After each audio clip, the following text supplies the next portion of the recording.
For real, old school laughs, you're in for a treat because we've got them right here. Flip City Magazine. Remember Mad Magazine? Then it went woke? Well, don't worry. Flip City has no chance of going woke. That's right.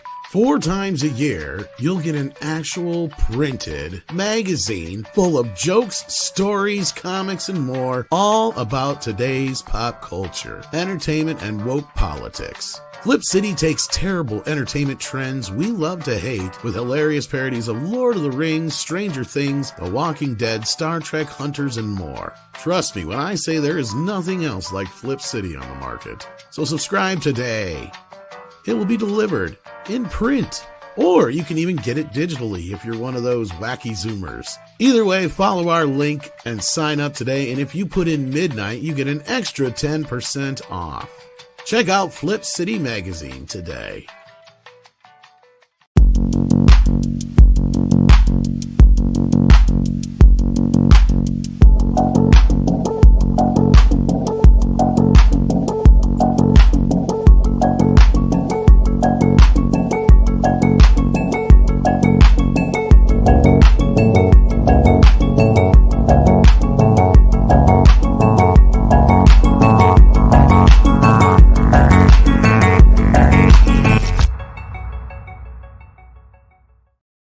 Good evening, everybody, and welcome to Midnight SAG-AFTRA Dark. Welcome back to the program. I am Tom Connors. With me is that 70s rock fan. How you doing, Brian? I'm doing very well, sir. How are you? Not bad. Not bad. Yeah. Don't be sheepish. Tell us what you really think. I know, right? And from Canada, the man with the mic, CC Karaoke. How you doing? I've been replaying Elden Ring in anticipation of the DLC, so that's pretty much been my week. Just What's all day, Elden every Ring? day. That's a video game. Oh yeah, What do you great do one. in One of the Elden best. Ring? You die a lot. That's yeah. I heard Things him jump say out he was playing and with his kill you. ring. That's all I heard. Diet ain't much It's of a like living, sword and boy. sorcery. You're an elf, or Yeah, I use swords, magic, whatever build, like Dungeons and Dragons build intelligence, Gotcha. dexterity, strength. now they should do But, Elvis Ring. Big I'm here to monsters kick that some kill you a ass. lot. I'm and gonna kick a beano frustrate you. monster in the face. I'm gonna slash and hack and slash. I'd play that. Where the As hell long as you got a wall to zombies? huck your controller at and break it. I'm and then buy gonna another kill one. all those zombies. There's a lot of zombie games already, Tom. You could play any of them. Screw you, witch. I'm gonna stab you till you twitch. There you go. Write that down now. Write that line down. Fuck you, honey. Wanna taste of my shoes now? Elvis versus zombies. Yeah, well, just Elvis and like You kill them with a sword and cheeseburger. sorcery land. Be hilarious. Cheeseburger. This magic stuff is crazy. Yeah. Anyway, clobbering times. How you doing, my friend? How you doing? Oh, what's up? Oh, What's up, dude? How you doing? Good. Thanks for having me here. Good to see you. growth on my pecker. Tom, 70, CC, and chat. Hello, everybody. This Hello. this geeky clobber, some clobber geekness or whatever. Let's just do something. Nah, don't let me tell you what to do. Whatever you want to do, let's do it. Do something. We're going to do Elvis impressions all night. Oh, I think we should all talk like this. And I We're want going to to kill little zombies all over this land. hell. See, Elvis, kill zombies. Lemonade. That cool refreshing. Refreshing drink. That lady had no brains. That's what mods are for. Oh, the Just wind mod was Elvis into any game. Now you can kill zombies with them for real. We're stuck in a house. Zombies outside. I ain't got no place to hide now. 17 original new songs. At least some kind of Bubba Hotep. So I'm Night gonna of the kiss my Living cousin. Elvis. Live. Well, I can't I think even. Elvis would have liked video games. He loved gaming, I think. That Yeah, he would Pac-Man, have. he keeps eating all them pellets. Kind of like He me would and them have. pills, you know. he probably got to see Pongs, but Yeah. I need a power pellet. Kung Fu. And we have joining us the Canadian script doctor. Hey, sorry I'm late. Twitter didn't notify me you sent a DM. Well, not to worry. You've tipped the No balance worries. now. It's 3 Canadians to 2. Your timing is others. actually pretty perfect. We were talking about Elden Ring, but Elvis Ring, and then it just went off the Elvis rails. Ring. That would be a great. I'm gonna game. fuck I'd up play some that. goblins. Dun-dun-dun-dun-dun. Elvis and Lord of the Rings would be fun, actually. Yeah, he'd be the minstrel with the mighty minstrel. Yeah. Hairy feet. With the cheeseburger talisman. I'm going to give you this burger. Anyway, how's everybody doing out there tonight? Welcome to the program. We got our Gentrum here. We got Hamdinger here. Ben Dowdy. Steven, aka Deleted Scenes, is in the house. Hey, Keto Simples here. How you doing? Tom be creeping in them DMs. Yes, I am. Yes, I am. We gotta have you on here one of these days. We also got Kronos in the chat. We got Last Son of K, Eldritch, Lord Haster. How you guys doing? Yeah. Wonky Man. That's an interesting name. Wonky Man. Yes. Twice. Brightest Day is here. How you doing, buddy? Hey. Got German Nightmare, not just a regular nightmare, but a German Nightmare, 1976, specific. Germany in 1976. Yes. Was there anything special going on in Germany in 1976? Yes, there was, but I can't tell you because I don't know. Was that when the Nazis went to the moon? Yes. I mean, maybe, but I can't say because I don't know. There's only one man who can stop them. We gotta win this race. This space race. So I guess it's a slow news day, huh? Yeah, I might might kind of be that sort of kind of maybe a little bit. Well, it's so slow that the actors' talks, I guess, fell apart. I don't know if you've heard anything, Script Doctor. They fell apart over a week ago. Yeah, I know, but now they're actually admitting it. No, and they I guess admitted George it the day Clooney it and a bunch happened. of. Or what's going on now? Well, they're talking about it, and the bigger stars like George Clooney are bragging about giving the other stars money or some shit. Yeah, there's no stories to tell because the studios walked away from the table. I mean, the funniest thing That's is what's taking up the headlines. Well, the headline of George Clooney talks to SAG-AFTRA reunion reps. And yeah, there's no it's his. That's about how much of a news day it is. Damn it. I know, but that's not even a news article. Like Deadline and Hollywood Reporter writing that stuff is really the dumbest things they can do. There's no news in that area because the studios refuse to return to the negotiating table. I mean, and they're not going to come back until they have their ducks in a row when it comes to the new content they need to produce, which has to be written right now because the writer's strike recently ended. Well, that's what I was going to say. Is that a benefit to the writers? With that, time? No, it's a benefit to the studios because they don't have to pay a premium for retaining actors that are not shooting anything. I must admit, I naively thought when the writers went back that the actors would say, right, we went out in support of them. Now we're going to go back to because it's over. But obviously, well, a lot of writers are still on the picket line with the actors right now. Like it's there's still solidarity. The problem is that there's as much as the SAG would like to have struck a deal, the studios walked away. Well, there is actually some sad news. I guess we could start off the day with. I hate to start off that way, but we did lose a very prominent, I guess you could call him character actor. Burt Young of Rocky fame passed away at the age of 83 yesterday. Yeah. It's too bad. I believe he was also in was it which was it Back to School or which one of the Rodney Dangerfield? Yeah, he was Back to School. Yeah. I was gonna say I think that's the one, yeah.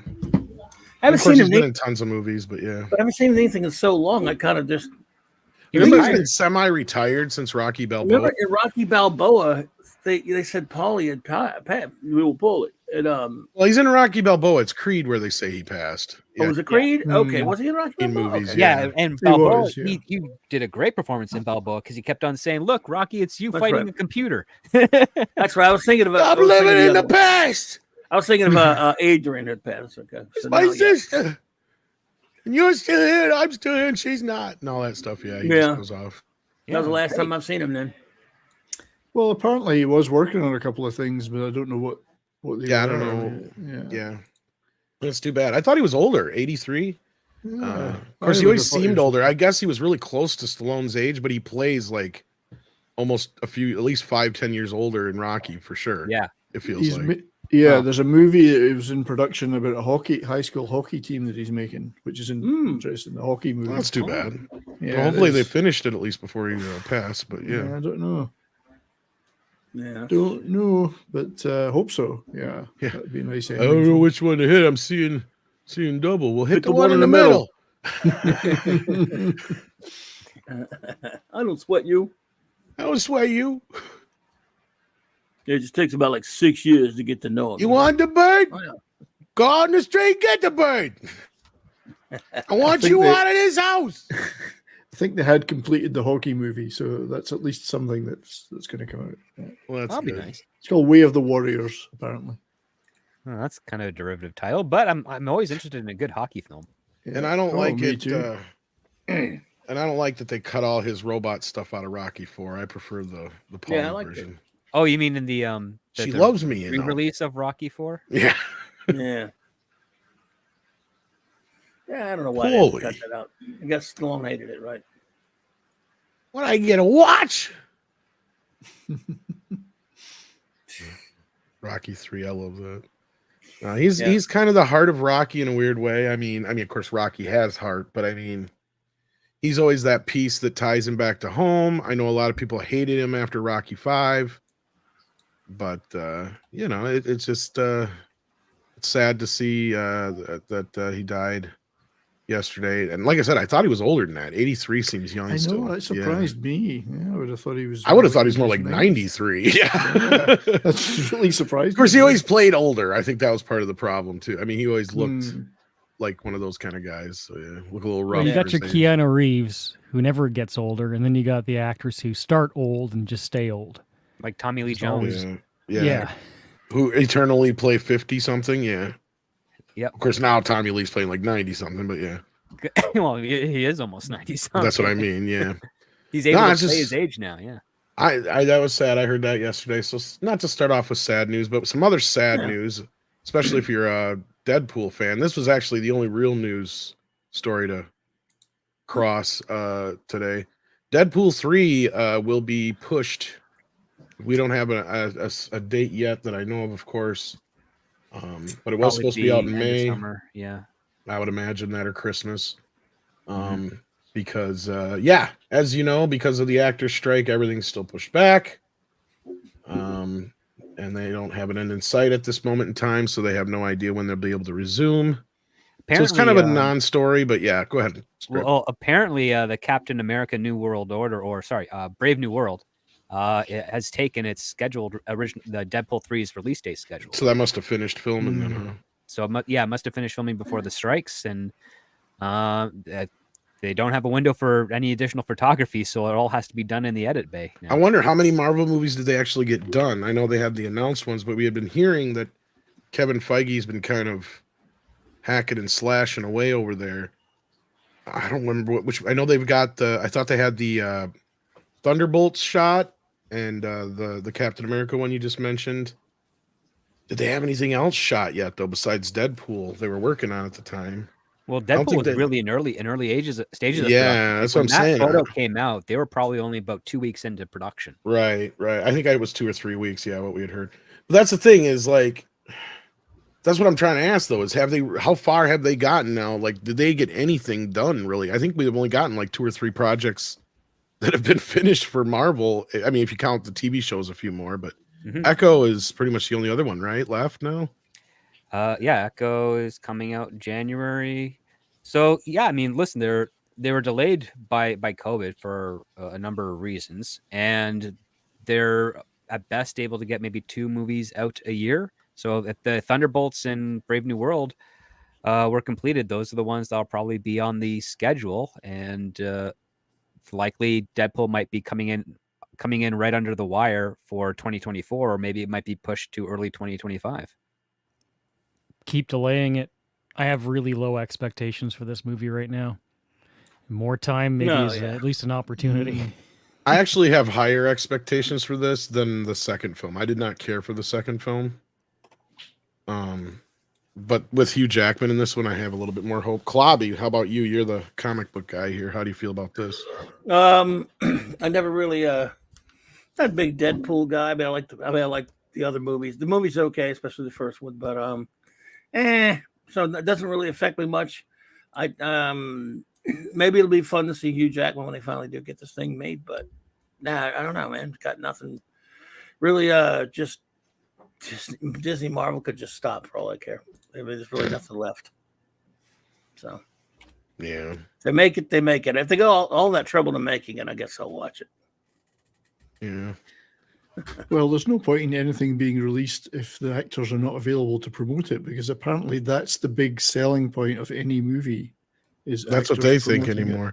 And this is the one of the few random films that they've ever bitched and griped about this thing with that I could actually say, yeah, that would hurt this movie. Because you need Ryan Reynolds out there promoting this. He does such an amazing job promoting these films. In fact, I even argue that for the second film, the campaign for the movie was better than the movie. That was a problem.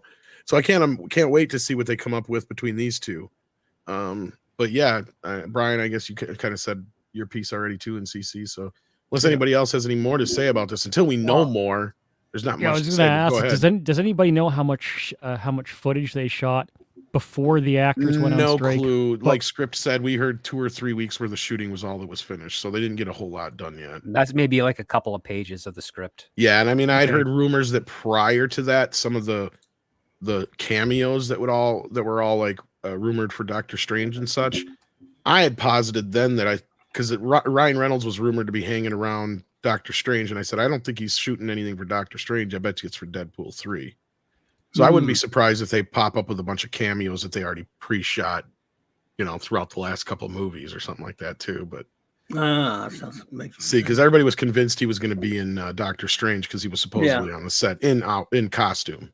So yeah, but I was like, no, that sounds like something more you'd use in Deadpool 3 than you would, especially the way they're going with the whole idea that it's supposed to wrap up the X-Men universe and kind of wrap it into the MCU. And I wouldn't be surprised if they use this as their de facto Flash now.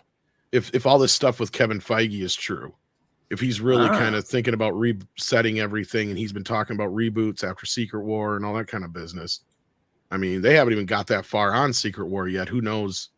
Maybe they'll use this as some kind of reset point.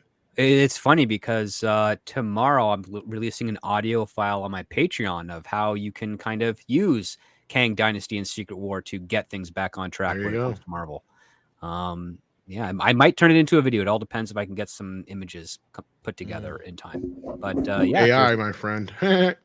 No, I'm kidding. I was being jokeful. Joking. But I would love to see some AI of Elvis fighting zombies. Yeah. I'm gonna stab him in the eyeball. Oh, one of their watch him fall. You were saying they have other projects coming out. What? I mean, what in the hell? I mean, what is there coming out now? I mean, not much. That's what I was trying to figure out. Not much. No. I mean, it's getting pretty thin. And this is why they keep delaying stuff. They're in worse shape now than they were going into the pandemic. And this is, remember Klobby, I don't know if you were listening then, but I know we knew each other. But like even then, people were like, why don't they release Ghostbusters now? Why don't they release Top Gun 2 now? Why don't they release this and that now? It's like, well, because if they do it now, then they won't have anything to release when they get out of the pandemic. And then as soon as they got out of the pandemic, we went into the writer's strike and now the actor's strike. So in a way, this is almost worse because they had nothing for backup. Right. And all these big movies that they're finally just getting off the ground again are either stopped dead in their tracks or they're getting pushed off already because they were of the writer's strike. Some of them are probably going to get pushed off again just because so they have something to fill out the gaps.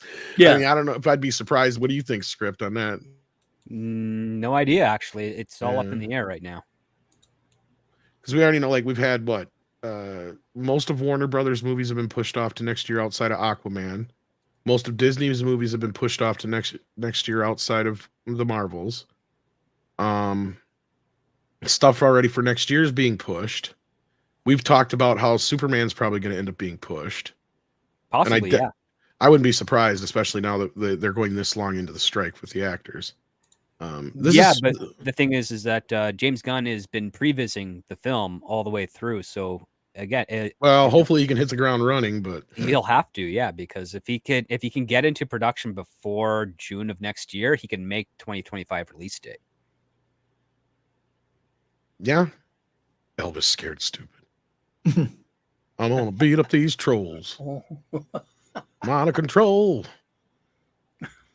Oh, help my soul now. Yeah, there's Echo. Oh, God. I was out of my head, ripped from the Book of the Dead. You've almost written an entire song. I know, right? I've written the whole song, 17 songs. I wish I'd like, been this man was a machine. You guys listen to those trailers and shit. You won't believe how many Elvis songs are in those movies. It's like literally like how many more can we fit in this movie? 17, 20 songs. Brand new songs. Yeah, I mean, when you scan the list of things that are coming up in the next few months, not much. Ghostbusters got pushed off already. Yeah, this Christmas is going to be a thin year for films. Yeah, Silent Night will be a good one. I mean, that is a good looking movie. Enjoy the glut we got at the beginning of this year and the end of last year, kids, because that's not going to be for a bit again. Yeah, Silent Night, I think, is the Dallas. No, that's a different kind of movie. All right. Well, what else did we have here? We didn't have nothing for super chats yet, but we do have a member milestone. We got Jeremy Winfield, who's been a member for 4 months. Thank you for that, Jeremy. We appreciate it. Let's see here. We have this other story I wanted to grab because I thought it was funny. Then we actually want to have one that's kind of more, I wouldn't say it's serious, but it's kind of like Barbie banned. What? Oh my God. Striking actors are given strict Halloween costume rules. I thought this was funny. This is just ridiculous. I mean, why? Oh, God. Listen now, under newly announced Halloween costume rules from SAG-AFTRA, being seen online dressing as popular TV and movie characters is prohibited. There you go. Boo! SAG-AFTRA has issued some strict Halloween costume guidelines for striking actors. The union is prohibiting actors from dressing up as popular characters from struck content and then posting the image on social media. So they can still dress up if that way, but they can't get caught doing it online. Oh boy. That means don't do it. What if somebody takes the picture without their permission and posts it online? Oh no. You could bend that pretty well, I think. So their lives are. You know what's funny though, and this is why I find this funny, and I think you guys might get the joke here. They have rebooted and refreshed and remade so many things, and almost every IP is in some sort of form right now. That this pretty much puts out like you can't dress as anything. Pretty close. Like you're really slim pickings on what you could dress as an actor who's striking right now and not get caught in public, basically. I think it's hilarious. I think it's funny as shit. Talk about over the top. I mean, it's just totally needless. It's a costume at a party. Yeah. Oh my God. Remind me again. You can't culturally appropriate are. either, so take all that out as well. Anything that's not your culture, nothing you're left. not allowed to do it. Yeah. They would honestly be rainbow bright. That's what you can home in North Korea. Why don't they just move to North Korea or something? There's lots of rules there. Right. Yeah. Sexy BBW film. So you mean Velma's, I think, but yeah, you can't because it's still technically, struck actors. Yeah. I don't know. I thought this was hilarious. But anybody got any comments on this crazy? You could go naked, I guess. Yeah. In some neighborhoods, absolutely. Yeah. Yes. You can't be a character. You can't be a different culture. You can't be a different skin color. You can pretty much maybe you can be a ghost. Yeah, they encourage them to basically be generic. What color costumes? Yeah. They could do something which would be completely outlandish for them, which is to dress as a normal human being. Well, that's what Will Smith's kid will go out dressed as like just a normal kid. Yeah, I think I saw him wearing a garbage bag jacket the other day. Was like that thing as he was wearing in that fucking video with the book? Yeah, I'm like, why is someone wearing I have a no garbage idea bag? what that was. I have, yeah. But he called their relationship brutiful. That's a word, I guess. I don't think that's a good thing, but all right. No, it's actually tragic. Yeah. But anyway, I just thought that was a bit of a laugh. Lost for Words sets as a super sticker. Let me see if I can see what it is. Oh, crap. I don't have the thing up here. I really wish that's one thing that StreamYards would fix. Be nice.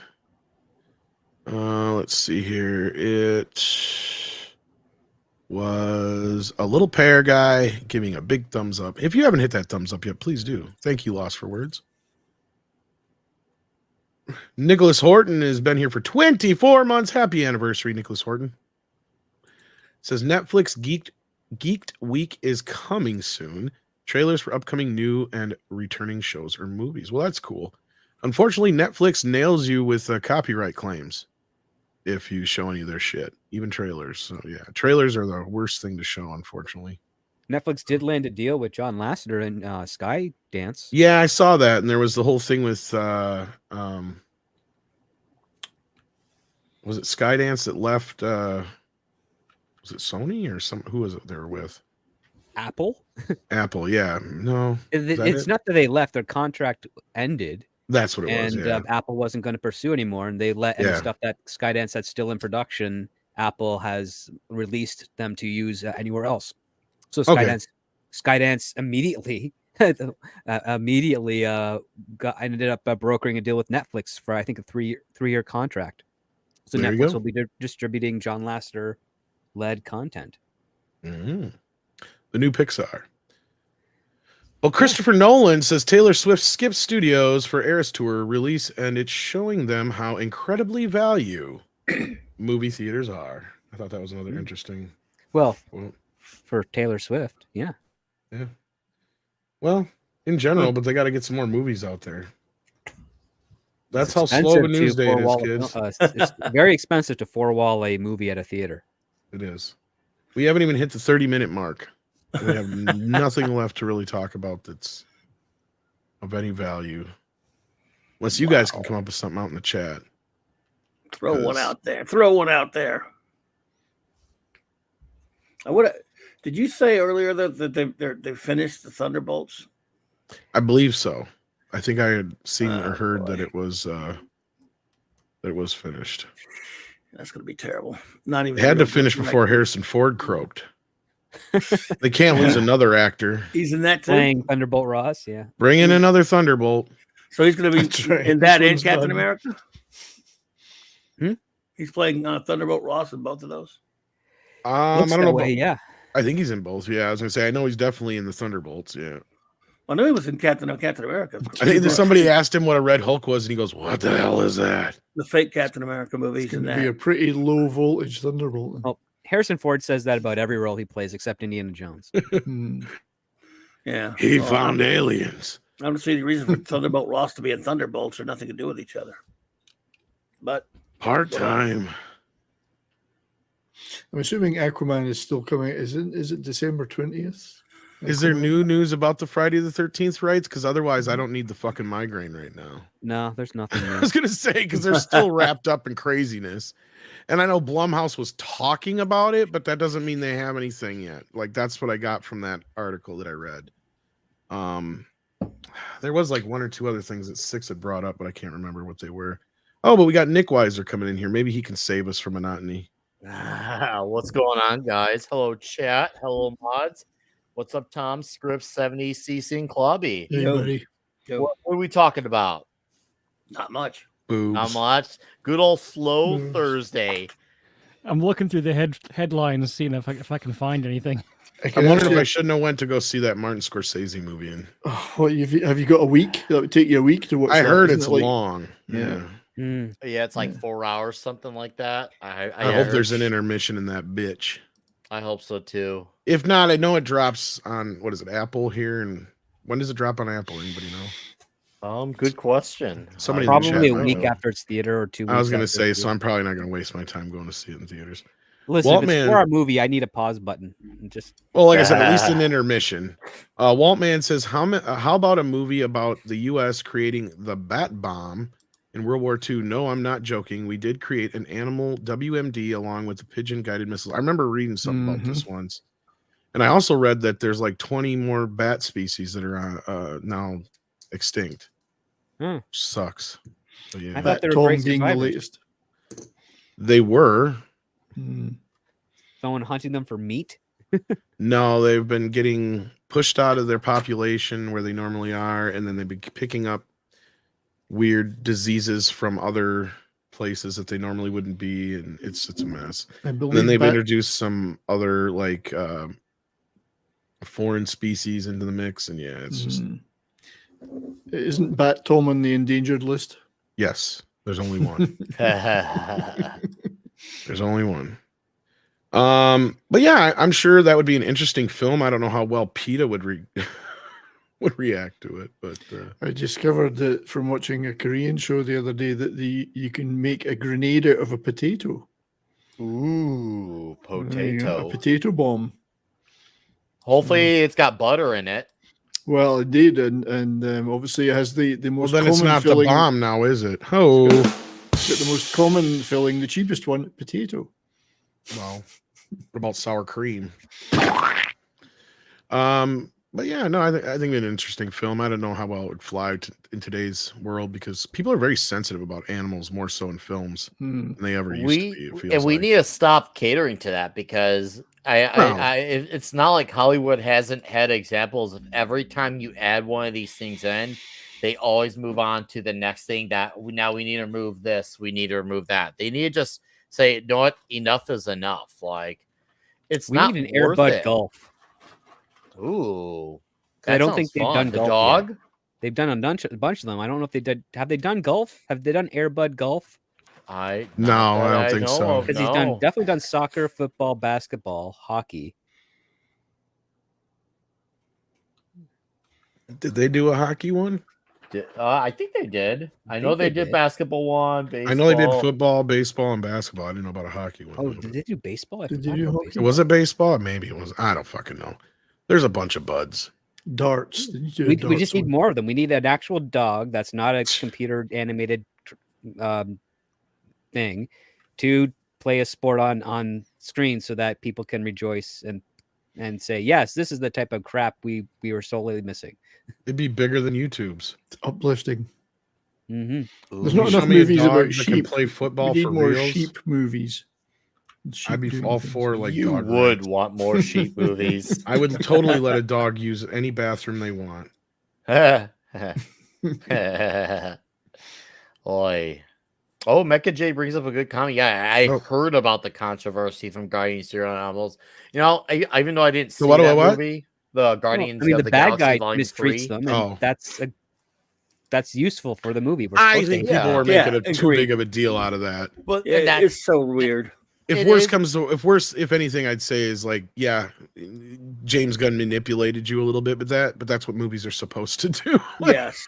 And I'd argue in defense of James Gunn, that it sounds like from what I'm gathering from you guys, everyone who saw it, whether like they're dead, it was all just in service of the story, and that's true. Most of the time, what a lot of these things done. That's what happens when a lot of people who refuse to put context in the perspective do. They just react. They don't actually think, why was this there as part of the story? There's things I see in movies I don't like, and I either just turn it off or just try to make myself understand. Okay, no, that's part of the story. Not everything needs to be about you, because eventually, there's gonna be no movies if we just keep constantly pandering. And speaking of pandering, next week's a South Park Panderverse movie. So next Thursday into night, the Panderverse. Oh, I can't wait! It's already getting people upset. A lot of people are getting very upset. Yeah, this is the reaction we need. Yep. It is. Heck, Thomas Lennon of Reno 911 did a. How old is that? I was done just recently, but it was filmed to okay. look crappy because it's Reno. Well, police. I wasn't sure what it was from, so that's what I was asking. Yeah, because I saw it today too. I don't think they're actually making another Reno 911, but because they did for that streaming thing, and it was just Quibi, a short, Quibi, and they moved that over to what the hell was it? I can't remember which streaming service Doesn't picked it up. matter. But it doesn't matter. So I wasn't sure if this was part of that and we just missed it when it first came out, or what this is a part of, or where this came from. But yeah, this has been popping up. We'll probably get in trouble for playing it, but it's kind of funny because I love Reno 911. And it's brilliant. It's so satirical that I don't even think some people realize it's satire. Right. Like especially the ones that are pro First this. is Nevada's first International Pronouns Day. It's a great time to learn about the new Because I tried to find the pronouns original such video as on YouTube, but I she, couldn't. Zim, Zer, and Zis, which are not the same as C, Z, her, and hers, and of course, herself with an I, which is different from herself with an E. And these are more inclusive, and they don't shove anybody into a box that doesn't fit them or their beautiful genitals. And we, I, or on, can agree that singular they just makes more sense when we can't tell if they have bosoms or if C is just a soft boy. And of course, wait till you get to the hang of Z, which is the non-reflexive Zer self that goes with the possessive Zer and she, which is the alternate spelling of C, but spelled like the comic book Yamabushi Warrior Monk, she, and both No way. The Billy That's a Jean good one. comic. Yeah. I love this. But the two given names of Tony winner Eli Herschel Wallach. Eli Wallach, that one was just for Wow. Fun. Eli, fun. So let every single Z, A, Zem, K, E, Tim, and herself get set and ready, because on October 21st, when it's Pronouns Day, you don't want to sound like an ass. Perfect. nice. Short. So yeah, I don't know where that came from. I'd love to know because I've got a better audio clip of it, but I don't have the video with it.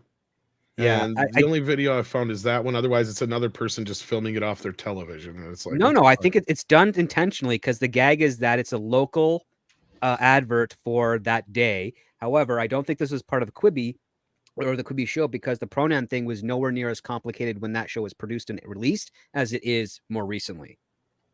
No, but I mean, the other one I saw was literally like somebody, because this is clearly somebody who filmed it with their cam, like their phone cam, because you can even hear them giggle in the background. And the other one's the same thing. It's somebody who's playing it on their TV. But I found the original audio. Like I found a video, but it just has the audio from it. Like it's the straight original audio source. So I'm like trying to figure out what the fuck is this from? And I get what you're saying. I don't think it's part of that show either script. It must be something new. No, I think it's a gag. And I think, Yeah. first of all, they filmed it deliberate, regardless of who filmed what you saw. The stuff that Thomas Lennon stood before a camera was filmed intentionally to look like a VHS pronouns PSA. Maybe that may be, but like it was. It's definitely like look at the background and all the other stuff that's going on in that. Because when you see other things that are filmed on a TV, it doesn't look like a tube television the way it does in that video.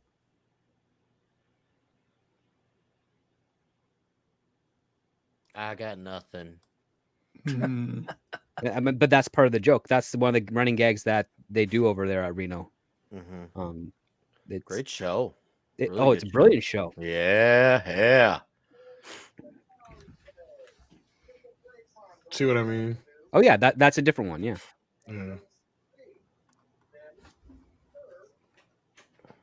But notice, even within there, the quality inside still looks like it's an old school PSA video. Yeah. Okay, I don't think this is the one that's being posted on right now on Twitter. It's the same video there. Okay.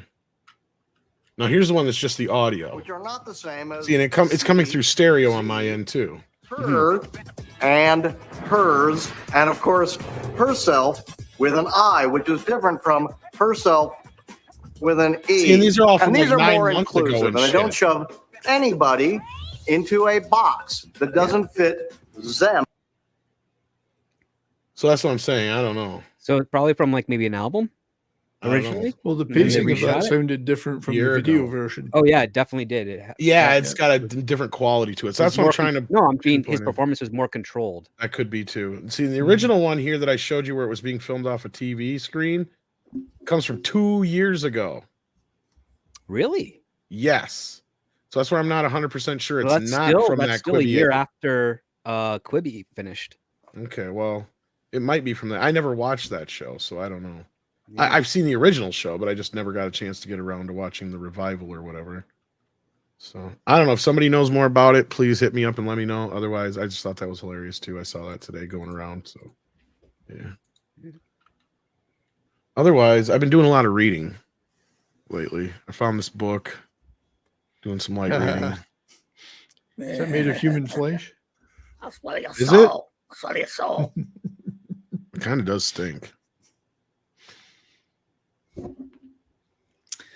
Yeah, so one thing I was interested in earlier this week was they have confirmed there will be an Alice in Borderland season 3 for those who've watched All right. seasons 1 and 2, and they were awesome. So I was excited about that, although I don't think we're going to see that for probably another year. And whether or not it's back in, whether it's in the purgatory world they were in or back in the real world, I don't know, because I don't know much about the original manga, but the 2 seasons of the show were brilliant. Japanese show. So that was good news for those of us who like that kind of stuff. And it's one of the things Netflix do that isn't screwed up. So far. Yeah. Yeah, I wish we had more to discuss. I mean, that's what happens when everything goes on strike. Don't need to discuss much. Just pop out the key. Lee. Set yourself free. Yeah, well, there's just not many movies coming out, is there? I mean, Silent Night's the only thing I'm really interested in, and that's not till Christmas. I think there's a David Fincher movie in the next couple of weeks, which looked vaguely interesting. The Killer, it's called. The Killer. I mean, it kind of goes to show that without something to talk about on YouTube, you really do need Hollywood, don't you? Yes. Well, I've never denied that, but yeah. Oh no, I know. I'm not directed at anyone here. I do It's been a find it great year for fascinating. video games. Yeah. Well, go ahead, mate. I mean, video as games much as aren't that great Hollywood is either, yeah. suffering, Japan's doing well. Anime's doing well. Video games are doing Lots great. of Korean stuff. Lots of good Korean stuff. Some Indian stuff. And I guess some of that might plug a few gaps in cinemas. I know that, for instance, Jawan has played since it released over a month ago. It's still playing in cinemas in North America. So that may be an unusual case because it's Shah Rukh Khan and it's a fairly big budget thing. You would expect a lot of people to go see that. But maybe other less well-known Indian movies might get a little bit of an extra run in cinemas. I'm fascinated to see what happens with cinemas in general. I like the idea where more comfortable chairs and serving alcohol and. But then that's just going to bring up the prices even more than they already gone up. If we're going to do that for every single theater, and then by that point where every theater's like that, it's just going to become more of a, I guess you could say, rare experience for people to go to theaters because every theater is going to be like that. You still got to have theaters that are around the basics of just, popcorn, nice seat, nice sound. If you make every theater a high-end theater, it's not going to get the type of return to get people to go see movies constantly because not everyone wants that experience. Some people just want to see the movie, and actually that's a lot of people. Yeah. Tomorrow I can that go experience. see. Tomorrow I can go see A Nightmare Before Christmas in 3D or standard. I'd like to go see it in 3D in the theater, even though I got it on Blu-ray 3D. And I could actually go see Oppenheimer in 70 millimeter tomorrow. I didn't even know there was still a theater around that played 70 millimeter, but clearly there is. And is it like affordable, like proper affordable, or No, is it's it a standard AMC. It might be the IMAX. Well, they got an IMAX and it just says 70 millimeter, so I don't know. Let me see here. Because if it's over $10, that's I think a point to in Nick's favor. There's two places I can go see it actually. I mean, you guys. There's got to be a lot of content that's not asking 50%, right? Oh, definitely. Once you get away from the big business, the no, Disneys. it's only the studios that can afford to rent out. Oh yeah, it's regular priced. And that is like $11.49 for a child. So yeah. Or, I mean, adult. You're not a child. I take the child prices. They don't know. What is regular price for you, Tom? That's their fault for making me pay off online beforehand, huh? It's around about $15 Canadian for a movie now. It's just a standard movie in Calgary. So Jeez. And in the Between area I 10 am and at, it's a 15 's minimum of the average. $19.50 on a cheap Oh, day. right. I was gonna say 10 and 15 is the average around here, depending on where I'm going, what kind of showing. Yeah, Yeah. sometimes a little less. We got like the big guys like AMC, Regal, and they're 12, $13, and then we got this company by us called Classic Cinemas, and they could be earlier in the days around $8, which is cool, and they have their $5 on Tuesdays, which seems like some of the franchises are not doing as often, and that's unfortunate. So it's not, and then there's even in Chicago, there's even some traditional movie theaters where it's more of the traditional seating and not the stadium seating, and those are like still $5 to $6 even to this day with inflation. Like they still have those very low price traditional thing, and it's not like we're only playing old movies because the price is so cheap. It's traditional thing. They're getting new releases on day of proper theatrical release and playing them at those theaters. I see them. They're so cool theaters to see. If I lived closer to any of the theaters, I'd probably just do one of those AMC like passes or whatever to one of those things. But yeah, there's a lot to be said for what's happening with Taylor Swift, and it's not just in music. As a Canadian, I've been a hockey fan my whole life, and one thing that happens with Canada and hockey, and probably happens with football in the U.S. as well, is the stadium fills up, right? But then you have the event viewing outside of the stadium. And like I grew up in Toronto, so with the Maple Leafs, one thing I would do every postseason when the Maple Leafs would make the playoffs. Now, of course, they never won, but sorry, I had to laugh. Not in our lifetimes, no. But there was that communal experience where 10, 20,000 people would gather outside of the stadium in the streets, and you have these big screen TVs, and everyone would stand there together, and it was more exciting than you would ever get necessarily in your living room. It's much easier to riot than when your team loses. Yeah. I think the theaters could tap into that. They do it with UFC, like, airing live events for a group gathering. Well, I don't know if this is really a new thing, though, because I just seem to recall 20, 30 years ago or more, they were doing this. There was boxing matches and theater and opera and all sorts were going on in cinemas. And maybe it wasn't huge, but it was happening. It's always been happening, I thought. I think you're right, 70s. It has been happening. I obviously, as much as I despise her music, like more than anything, her movie did a decent opening as far as movies in general go, and as far as music, like live concert movies go, it definitely did better than most. It's not a new thing, but obviously it's notable. I'll say it's fairly notable. So yeah, I've always thought it was a great idea, live concert simulcasts in cinemas, because not everybody can now pay $300 to go and see somebody in an arena, but they could pay $20 to see the same gig live in the theater. I know you're not there, but if you're in amongst a bunch of fans, it could still be good fun, Oh yeah, well, it's easy. And look, I spent years and years as a bootleg collector, and for anyone in the chat knows what I'm talking about, is like recordings of live shows, right? Because a band puts out the album, then they go and they play that album for 200 shows on a tour, right? And every show is its own experience. And we used there's to a trade ton of people out those there. on cassette. Exactly. We trade them. There was a thriving trade in those by before even email. It was all done by post or whatever, and there was people in groups would swap those stuff. And then when email came into being, then they had email groups where I've got a tape of I don't know, Neil Young at such and such, and then okay, I'll send you my tape, and you send me yours of whatever band. It was great. I had hundreds of them. Neil Young is great for that. He tapes his stuff, and Pearl Jam as well. I mean, Pearl Jam since the year 2000 has professionally taped every single show they've ever played and sold it online, and made a ton of money from people that want to buy the show they went to, or just buy the show in their own town. There's a ton of potential to just air live events. You set up a couple of cameras, you get somebody on the switch to flip between one shot and the other, and it's like a live broadcast. Anything that's already done on network television.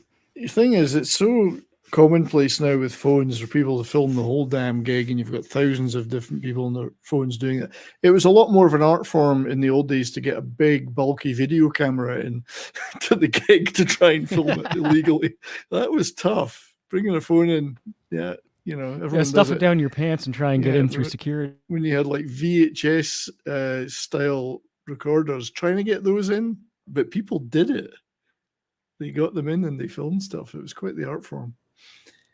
So, but yeah, theaters for showing live gigs of like that would be.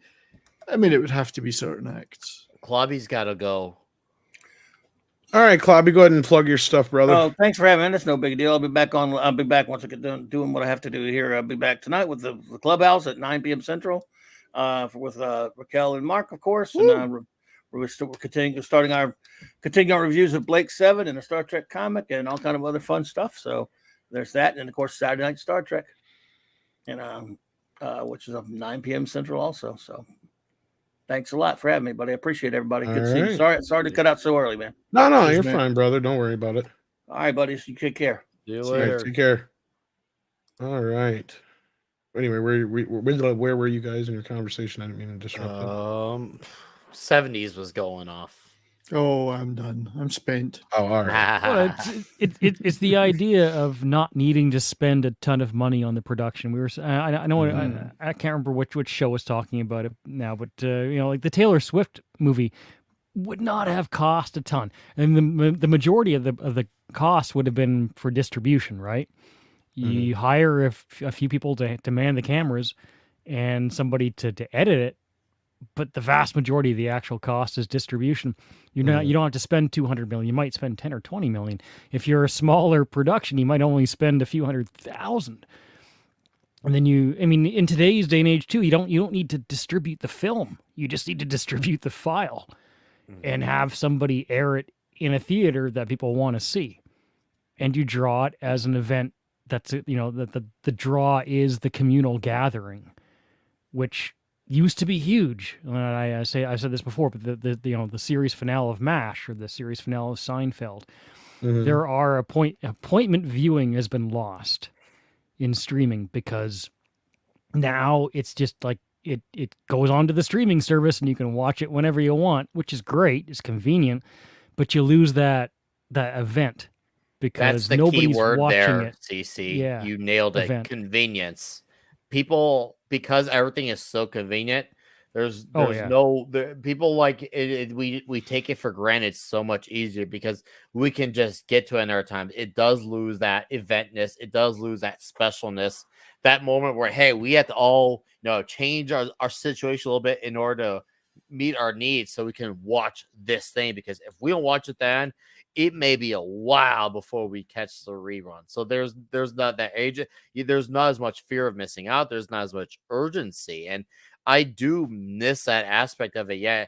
And I'm one of the few people, and I know it's easy to say it now because it's convenient, but I enjoyed having a little bit of that commercial break. If I need to get another slice of pizza or have that quick moment to go use the bathroom, something like that, or refill my alcohol beverage, that commercial break was the greatest moment because I was always urgent. Can my microwave thing be done before the show comes back? There's always that edge of suspense. I do. Yeah, that average of 2 to 3 minutes of time. Yes. Well, the thing is that at the turn of the century, as we got more and more into the 2000s, appointment television was harder to maintain an audience, not because of the quality of shows, but because a lot of new businesses and a lot of remote work was being done. So people didn't have a 9-to-5 job anymore. They started having a 4 to midnight or a 4 to 2 a.m. job as well. And that's what basically killed a lot of the appointment TV market because people were missing those shows.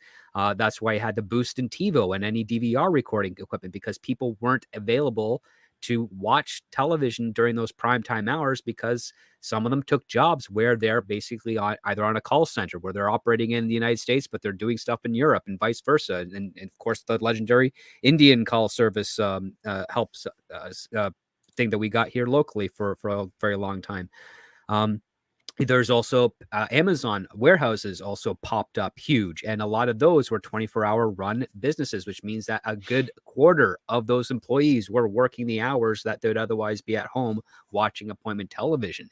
The economy killed it more so than the quality of the networks. And streaming is essentially trying to save the ability to watch your shows, but it's also missing out on the fact of Well, there's nothing of great quality coming out right now that requires water cooler talk or gossip or any sort of speculation of what's going on. So now you're competing for content hours to just occupy the your time off, as opposed to compelling people to want to watch your show or film so that they can talk about it and share it with their friends, at work. And that's the sad nature of things.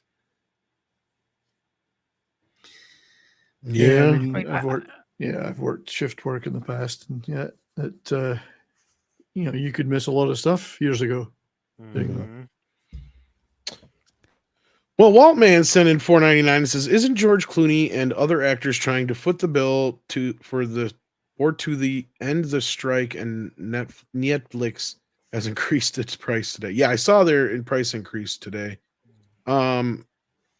They're donating to a relief fund for the actors. Yeah, I was gonna say I don't know about footing well the as bill, but however you want to put it, but yeah.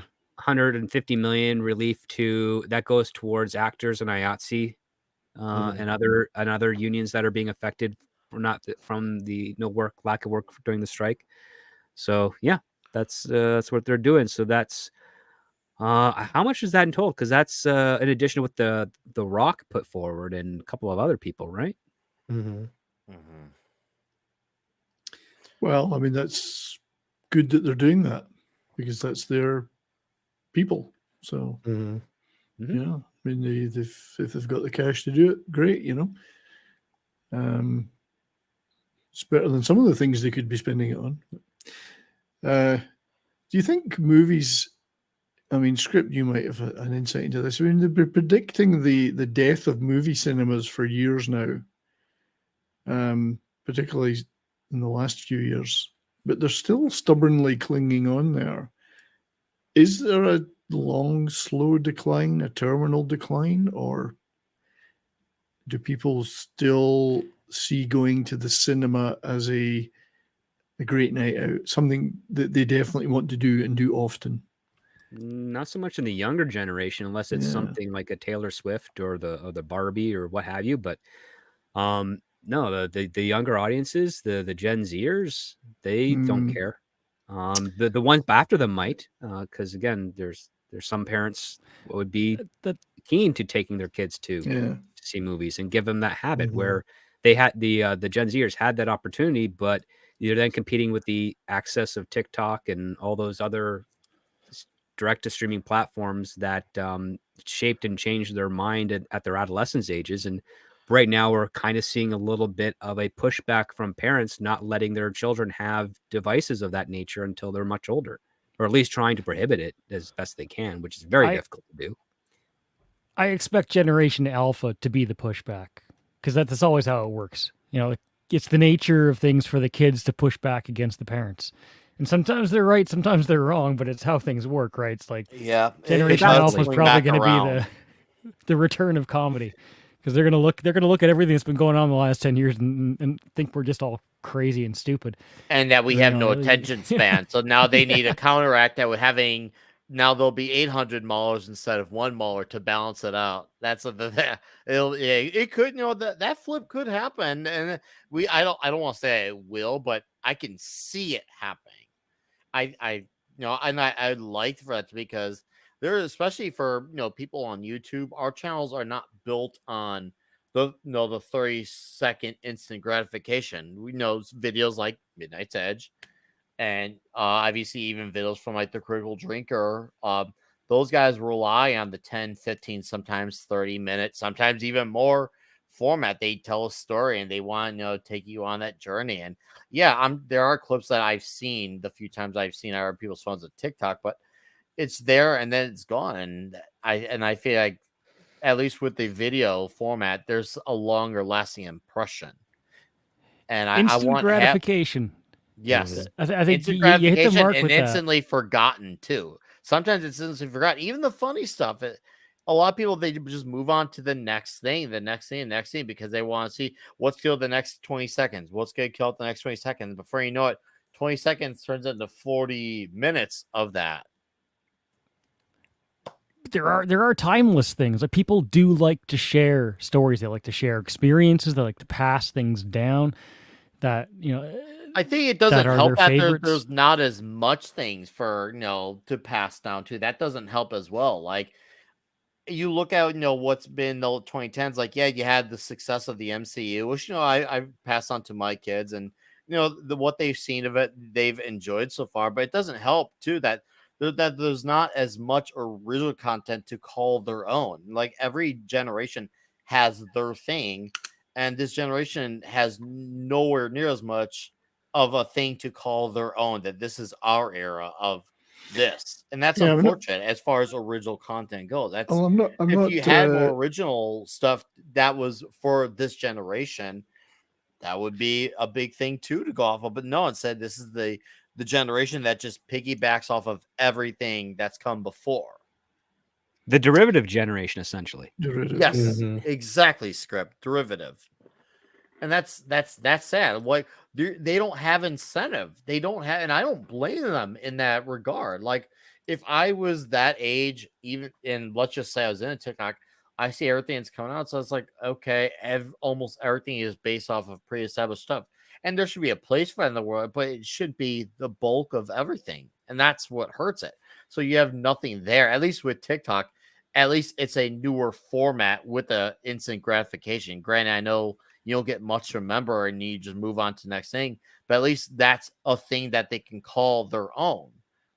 A lot of movies aren't doing that. Give them something new. Give them a fresh take on something. That's why they latch on TikTok. It's a fresh take on a format that's familiar. It's a format that is shortened clips that have this big moment and then it's done. They need to have a fresh take on that. So you would think that'd be rocket science, or not be rocket science, sorry, but apparently it is. That's what I meant to say. I misspoke at that last part, but it seems like you all got the drift, and that's what's important. Is that just us thinking that because we're all of a certain generation or even older, in my case, or is it really the case? I mean, no. I must admit, I don't interact an awful lot with people in their early 20s or even late teens. No. I don't know what it is they're into other than some gaming things, perhaps. Here's why, because even though I'm not a big gamer, I have people around me who play games, and I see what is the current thing that they can be into. And a lot of those people who are playing games, when the MCU is a big thing, there was a lot of, it wasn't just older people seeing the MCU when it was in its prime. A lot of people of various ages. I remember being at these screens for Infinity War and Endgame, even Spider-Man No Way Home, and some movies before that, Civil War, Guardians of the Galaxy. There was tons of younger people at those things. So it's just, you got to give them the right thing to latch onto. Give something for people to be excited about. And I just opened up a whole can of worms with another issue. There's a big enthusiasm or lack thereof issue. You don't see people trying to generate hype and excitement around these things. It's all about what quota boxes we filled. Oh, this is probably going to be a lecture. It's not for you. It's not for this. You're not giving people a reason to say, hey, this is why you guys see it. This is what the story is about. Here's our quick elevator pitch. This is why you guys see this. You don't have that excitement. You don't see like excitement a lot of, at least nor as much as it used to be, from celebrities who be like, yeah, this is why you gotta go see this movie. It's got fun and there's all these great deep moments. Sorry, you don't see that excitement anywhere as much as you used to. It's just companies how certainly try. They try to manufacture that excitement, right? But you can't manufacture it. Well, you can't do it when you say it's going to be filled with representation. Everyone has such a straight, motionless face when they talk about these things. Yeah, you're not going to manufacture energy to feed off of. Where's my Ultimate Warrior to get me excited about something? Just before Tom reads the super chat, I think Willie the Monkey King's music in the chat has made a good point. We are talking very much here about, when they said American, but I'd say Western IPs. I think there's still an enormous amount of enthusiasm for IPs elsewhere in the world. Maybe not from Western kids for that stuff, and maybe there is. Yeah, but certainly in Japan, the decline of Western civilization. Yeah, you are right. 70. IPs so is Willie. The people in Japan are still very fanatical about many of their IPs, and so on in other countries as well. You're right, and you and Willie are both 100% right. And I think the frustration for a lot of people is, for a long time, America was mostly the go-to for these things, and that's the thing. A lot of people are attached to America being the standard for that, and they want America to still be that. And then, of course, then there are some people who are just set in their ways that they don't want to branch out. I know those crowds exist too. Guys like you and I, 70s, we know how to branch out. You know how to look for the Korean stuff.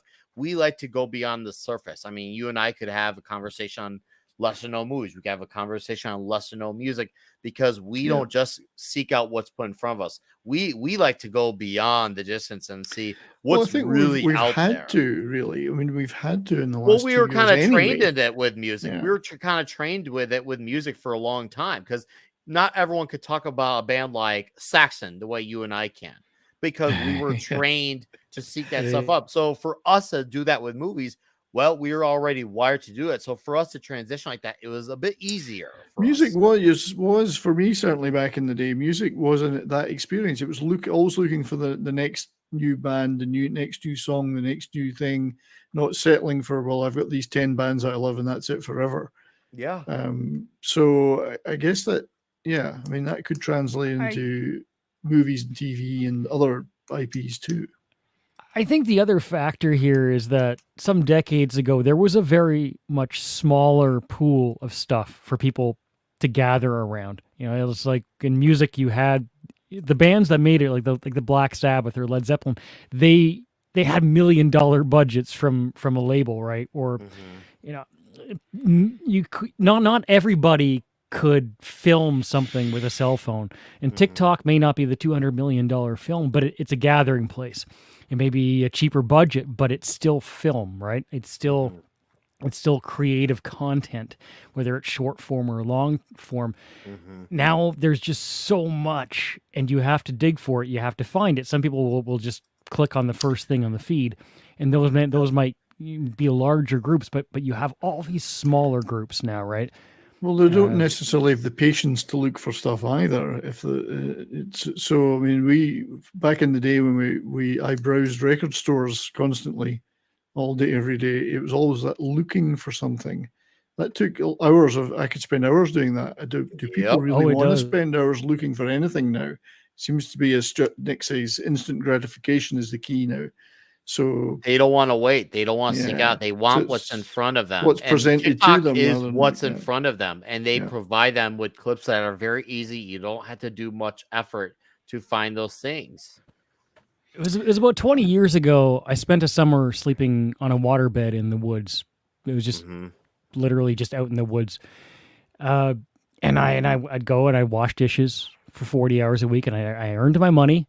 And then I walked 2 miles to the ferry, and I get in the boat once every couple of weeks with my paycheck, and I'd ride the boat to a town on another island, and I'd ride the bus for an hour to a CD store, and I'd spend a couple hours in that CD store, and I'd blow my entire budget looking for random music, and a lot of it maybe I didn't like, but I found a lot of amazing music too, and some of it you probably heard of, like that's where I discovered The Cure, you know. Every once in a while, you find these amazing things, and you can do that without all. You can even say effort, but I mean it doesn't in the modern era. It doesn't even take as much effort. You go onto YouTube, and you click on the music recommendations feed, and you just start clicking through. You don't stick to the first search result.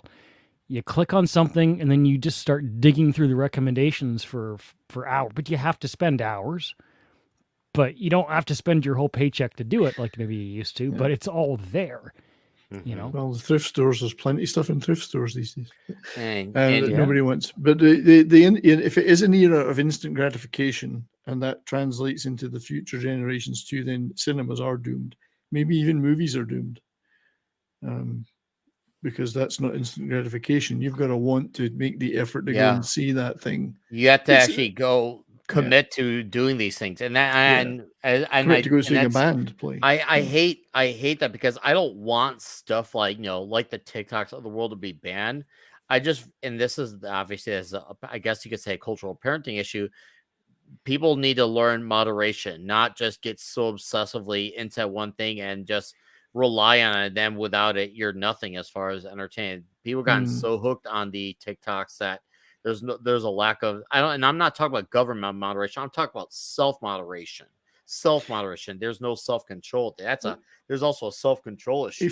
If you think about it, Nick, the movie Demolition Man was prophetic because in that movie, everything was boiled down to 30-second jingles. Yeah. That's what was popular. Yeah. And that's where we're headed. Yep, Demolition Man. It's actually a great more movie. and more. It's a phenomenal movie. Very prophetic. It's just unfortunately, it's more of a documentary now than a movie. It like is. I want it to stay as a movie. Damn it!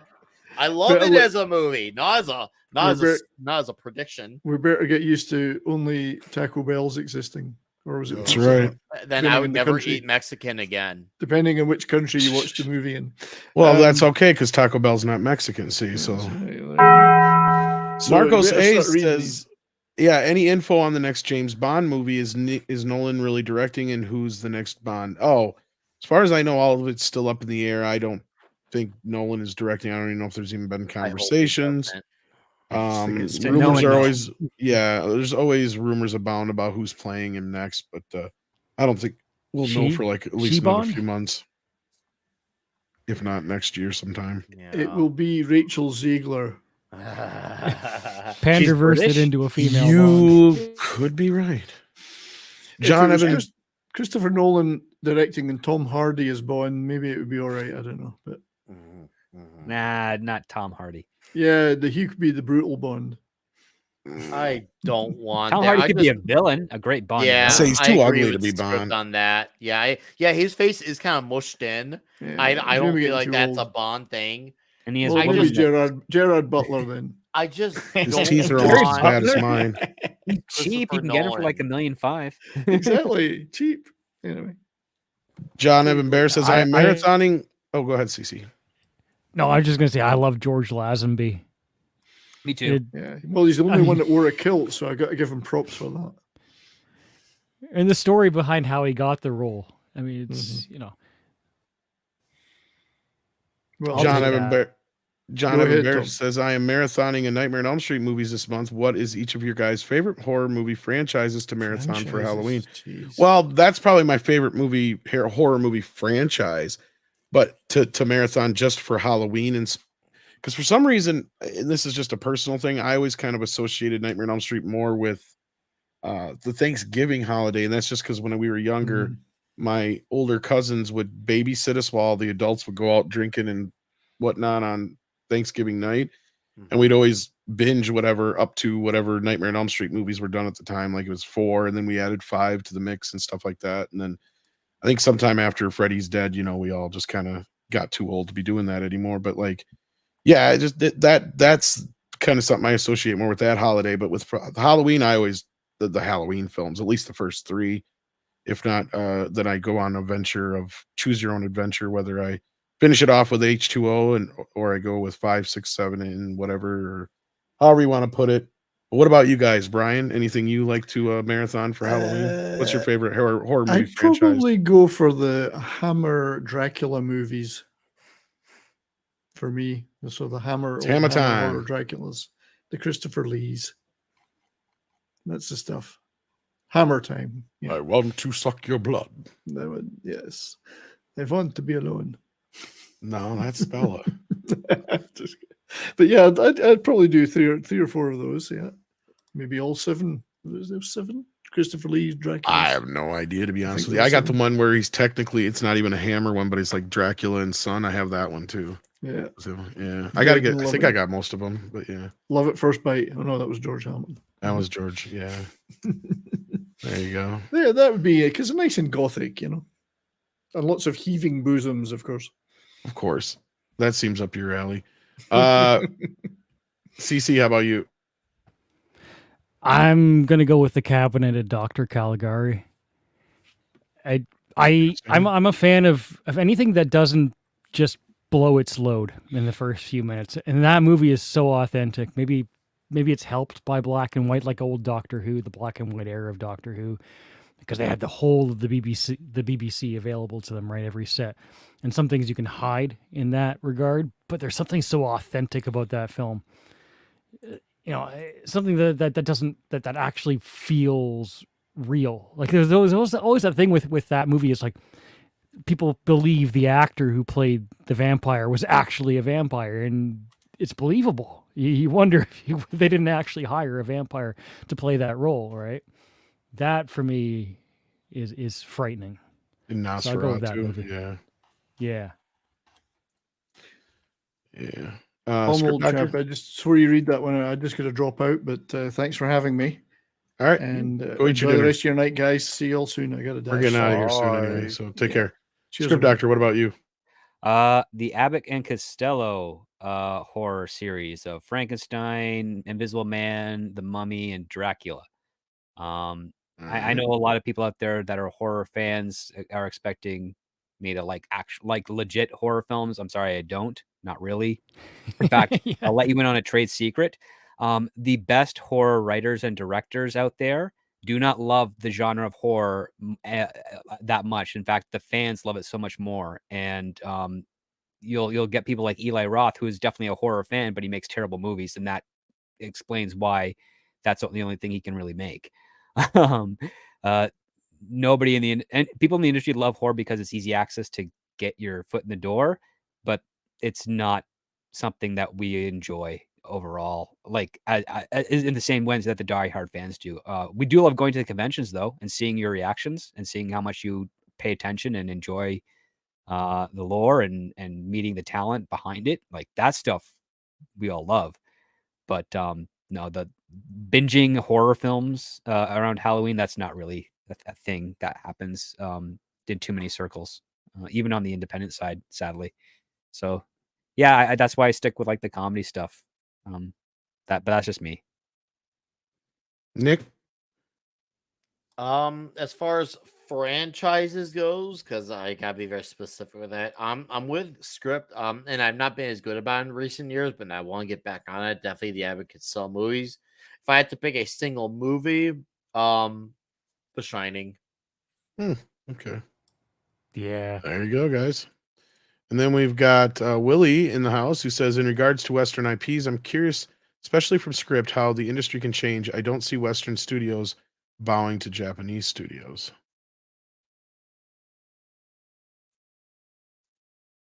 Huh? I don't see what's. I'm trying to read this. I'm curious.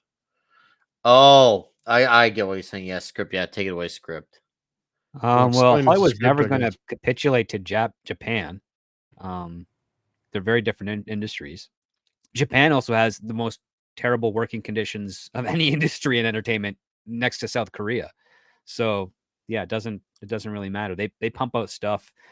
Just like in their factories, they've got nets outside their office windows in case their staff needs to get some fresh air in an instant. So yeah, Hollywood has its problems, but there's a reason they're Hollywood, and there's a reason why they dominate the global market of film and television.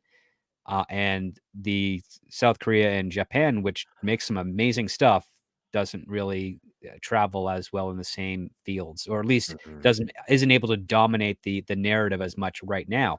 I think that's going to change in about 25 years when other countries start getting better infrastructure to get access to their content.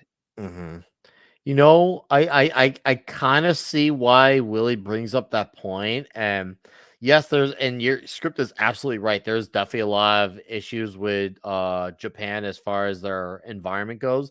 I think America could use a little bit of that. When we were talking about it on Toxic Tuesday, the first movie of the Evil Dead franchise, how the working conditions of that were absolutely not ideal. And I'm not saying that should be the norm as far as working environments go for everyone going forward. But sometimes you need to be in an inconvenient situation. And sometimes when you're in a really wild environment, you can bring out some of the best work.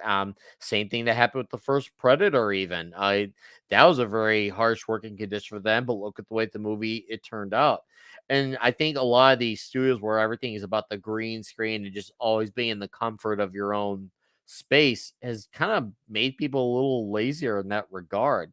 Because now a lot more movies you don't have to even be there as much too for scenes, and then you see people who are kind of like staring at each other awkwardly because they're not even in the room. The movie just gives the perception that they're there. So I Yeah, think there needs to be a little bit of a not as comfortable environment, not all the way. I'm saying that everything's got to be like they're on the verge of death, but there definitely needs to be conditions to really get them to make the best thing that it could be. And I'm saying maybe yeah. Japan kind of feeds into that a little bit, is what I'm getting. Not really. No, well, I'm saying a no. lot of their best work seems to be coming out of that environment. No, well, I mean, they make great quality stuff and they force people to do the best work. But the thing is that again, they had Japan and South Korea have very, very controversial work conditions and environments. The stuff that's happening on Hollywood with regards to green screen, is not just with regards to post effects. It's also about working around schedules, not just with schedules of actors who are doing multiple projects at once, but also schedules when it comes to locations and daytime. Like shooting practical outdoors gives you maybe 3 hours because you have peak daylight hours, which is between like 11 a.m. to 1 p.m. That's your sweet spot. Yes. It's really hard to do that practically in an outdoor set. However, you can recreate that inside a studio almost immaculately, but less so these days when you have certain studios rushing post-production effects to try and get that done. The reason that it comes down to that way is the fact that it's cheaper to have a more open-ended and controlled environment to shoot in than it is to try and schedule people 7 or 8 months ahead with the goal of everybody being able to make their call time and no sort of emergency or drastic accident occurring up until that point to get basically your 1/8 of a page done between 11 a.m. and 1 p.m. on a Thursday in July. And then having to reset that for another angle the following day or maybe even the following month because a couple of your actors on set or a couple of your actors in the production are not going to be on set at the same time or not even going to be in the same country at the same time.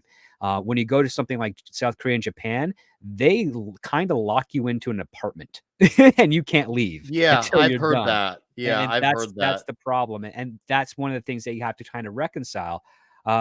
Even though they're putting out stuff that's being very popular by audiences and is doing well traveling, some of those actors, they don't last more than a couple of years because they're burnt out. Yeah. From the working conditions. And that's also terrible too, because there are probably a lot of really great up and coming actors who did a couple of series or a couple of movies back to back and either ended their careers or ended something else because of how difficult it was to maintain such a schedule. And you can't have that and maintain that because you're churning out your talent, whether it's talent on camera or behind the camera so quickly and so intensely that you're actually going to be hurting your industry in the long run because some of the potential stories that are out there that could have been made have been ground out of them before they actually got a chance to bring them to fruition. I agree with you strongly. You don't have to, but yeah. No, I agree with you. I actually agree with you, and not even just agree, but I also know you're also telling facts. I'm just saying. Also, I agree with your takes on things and how things work. I think what we need to find is that in the middle spot, because obviously we have the Japanese situations where it's the most absolutely torturous environment possible, but there's also way too much of a cushion in the US as well. We need that sweet in the middle spot is what I'm getting at. Absolutely. Yeah. That's what I'm trying to get at. That's what I'm saying. We can't have too much of a cushion, but maybe I should word it better, but I don't want to be like Japan. I'm just saying we need a sliver of that just to really put us on edge. We don't need to have people locked up and they can't get on until things done. We just need to be in a good middle spot so we can have people really motivated to be the best project, but also not be totally comfortable so they could just brush things off so easily and not take it as seriously. Yeah, I think it's a reinjection of passion that's required because one thing that we are both in agreement on, and I think everybody in the audiences as well, is that the passion behind the stuff that Japan and South Korea put out is tangible. And where are we getting that in some cases when it comes to stuff coming out of Hollywood and even stuff coming out of the independent sphere? you see some people having a lot of fun on camera, but do you see the passion coming through to resonate that, yeah, you're really enjoying watching this, or as opposed to just watching people really enjoying themselves making a movie? And when you have that disassociation, that the audience picks up on that. Yeah, that's what I was mentioning earlier so I with think- the lack of enthusiasm. There's So not I real think enthusiasm. the first step, I think, is trying to figure out a way, well, how do we reinvigorate people to have passion in a project?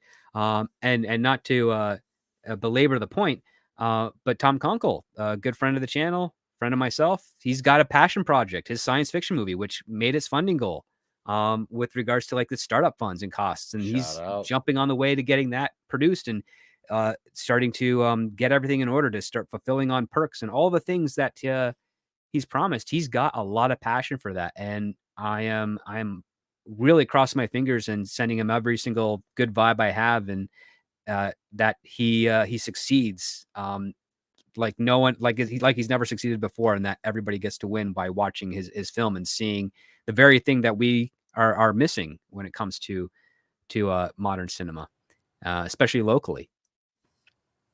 Well, we've seen it in video games, especially in recent years, meeting deadlines, right? And he's, The Witcher, for example. The Witcher 3 was a great game, and CD Projekt Red gained a lot of reputation off that. And then they went public, and they became publicly traded shares, right? And so they had and for me, anyways, it's like as soon as you have to satisfy the shareholders in that regard, and for other reasons too, but when they made Cyberpunk, and other studios too, but Cyberpunk, it's like, okay, we have to get it out at this exact time. We have to crunch, and you get crunch with that. Red Dead Redemption 2 was another example of that, where you have to meet this deadline, whether or not it's ready to go. You have to meet the deadline. You have to get it out, and it becomes a total mess. And then the studio, loses their reputation, and they have to spend a couple of years fixing it in post. With updates. And with video games, unlike say the theater, you have that benefit to a degree where you can patch it after it's out, but but I also agree with Nick Weiser, where it's like, well, you can't be completely lazy, because if you're a feature creep and you want to just keep improving the product forever and ever and ever and ever, you'll never release it.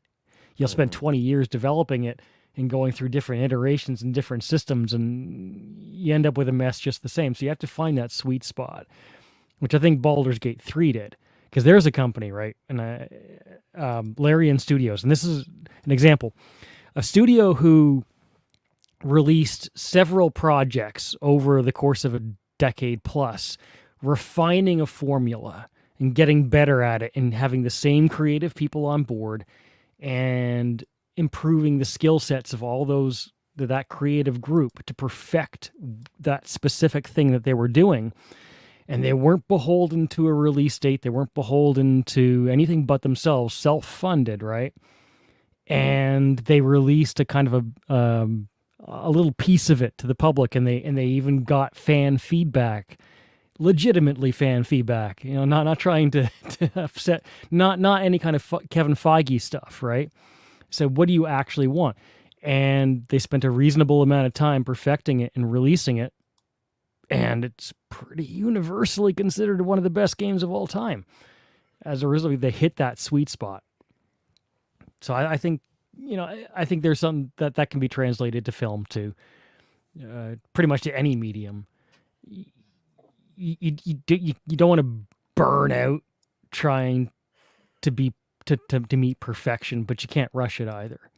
Correct. And you listen to the fans, and you be passionate about it, and you focus on a specific area that you perfect. Mm-hmm. And that era is going to be coming back in full force, I think, in the next year or so, because studios are realizing it's too expensive to create a streaming series in its entirety and then release it and be stuck with that product and not able to change it or revamp it because it cost too much. So they're getting back into the pilot season, which benefits us as an audience. More people will be able to see and respond to potential shows, and betters the odds of having a hit show, as opposed to all of these streaming series that come out basically being either extended movies or just really terrible terrible product that they're stuck with. At least if something Well, that that's they it, thought right? was good and it comes out and the audience responds negatively, they have time to change it before and save it before it ends up being canceled. The streaming model of filming and producing an entire season. I do kind of like that old TV model where Yep. they are actively filming it so they can take audience feedback as it's happening.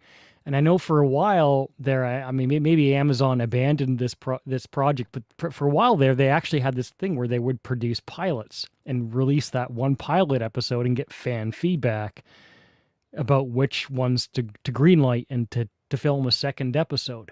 There's nothing wrong with that. I mean, you do have to work through the contracts and the budgets. I get that. You know, like with the Orville, my parents were asking, well, if they get Orville season 4, how are they going to get all the actors back together? That's a fair question when it's been several years. But there can be a happy medium with that too. You can be in active development and not film 20 episodes before you get any feedback on the active development process. Yeah, and it's incredibly useful. That's when I was just starting out, one of the coolest things to do was to be invited to pilots that were performing. I was able to come out for a couple of weeks and see a bunch of comedy half hours that mostly were terrible, but they never got produced. They never got put forward into greenlighting, and it's a great learning experience, but it's also something that saves the money for everyone working involved. And yes, I feel for a lot of the writers and talent that got that pilot and then unfortunately nothing went forward with it. But every pilot, whether it's successful or not, is a step closer to getting your hit show.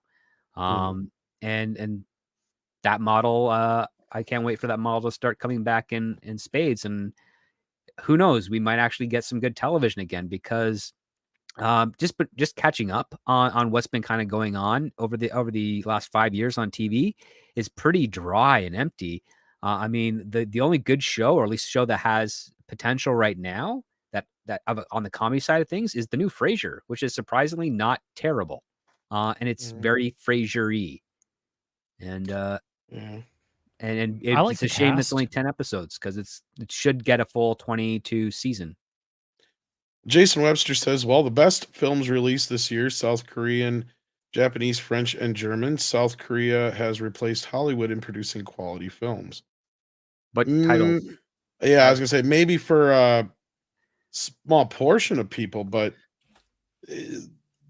foreign films are never going to have the influence in America the way that because Americans want American movies to be the standard, because, as I said this Sundays earlier, that's been kind of the standard out here. And and there are people like 70s who, for them, that's replace it, because I think a lot of people forget within our circle that we're not the everyman crowd. We're a very unique crowd, and we're the type of people, which I love the chat for this. We're the type of people who seek out these lesser known movies and shows. I love that, because I can have that conversation with all of you, and all of you understand. But we're still a niche bunch of that. We're not the type that just take what's put in front of us and accept and never go beyond it.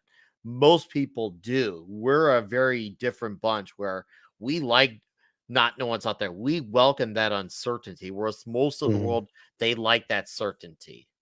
I think a lot of us forget that, because when we get invested, we kind of think, well, hopefully this is where the world's going, where it's not always the case. And I mean, I'm more of a Western fan myself. I mean, that's pretty obvious. You Jason, seek things out too, even though you're a Western fan. Yeah. I am too. Dude, your library of movies, you have seek things out, even if it is American. Yeah, but I'm not a big lesser known. You still seek out lesser known American stuff. There's still a big American indie market of stuff, and outside of Kung Fu and Godzilla movies, though, I don't import too much. Maybe a few German, but it counts for something. Films and stuff. It counts for something. That's more than most. Nothing major. Jason Webster also points out the very popular South Korean actress Kim So-hyun has 38 television acting credits and 9 films under her belt, and she is only 24. Wow, that's awesome for her. That's a lot of output for a very short acting career. Yeah, I've never seen her in anything that I know of offhand, but yeah. Randall Orser has been a member for 12 months. Happy anniversary. It says Japan has a word for karoshi, which translates into overwork death, is a Japanese term relating to occupation-related sudden death. Interesting. Which is tragic. I mean, that's Yeah. sure the quality is fantastic, but the cost. I mean, yeah, but I think we've actually managed to talk for over 90 minutes, which is crazy. I didn't expect us to go that far. So I want to thank you guys for hanging in there. Yeah. All right. So CC, now what it's you got the going on? half-hour Yeah. turn-out closeout then? Yeah, basically. CC, what you got going on? Well, Friday night karaoke is back on now that I'm settled into my winter digs. So you can expect that tomorrow night, as always, if you want to listen to amateurs sing karaoke. And yeah, we have a good time. But tonight, in about 2 hours' time, is the first episode of Music Television. I've got my friend Punk Media Karaoke Alex, and Twitch streamer Gloop Dog, and Brian Cat, and the four of us plus guests in the future are we're gonna watch music videos from independent artists that you've probably never heard of, digging through the algorithm, which we were talking about today. You know, spending those hours to find great music, which does in fact still exist. And we're just gonna watch music videos and talk about them. So I'll spend a couple hours doing that. So if you want to hang out. So music videos from people that actually made their own songs, not overproduced stuff from Wow. Yeah, I mean, it's like we're in the age where everybody and their grandmother can produce their own music, and some of it's really, really good. And 10 people have watched it. It doesn't matter how good it is. It's just, sometimes you just can't break through. So that's right. We'll find it, we play it, enjoy it. Respect. All right. Script, what you got going on? Well, if you're a Patreon member at any tier, tomorrow morning is an audio recording of my proposal to fix the Marvel Cinematic Universe. So you can go listen to that. I might turn it into a video. It all depends if I can get some images put together in time. But for now, patrons have that exclusive little pitch for you guys. So feel free to check that out. And if you sign up, there's a 7-day free trial over there. So you don't actually have to send any money if you want to listen to it. There you go. But it'd be appreciated. Of course. There you go. All right. Nick, what you got going on?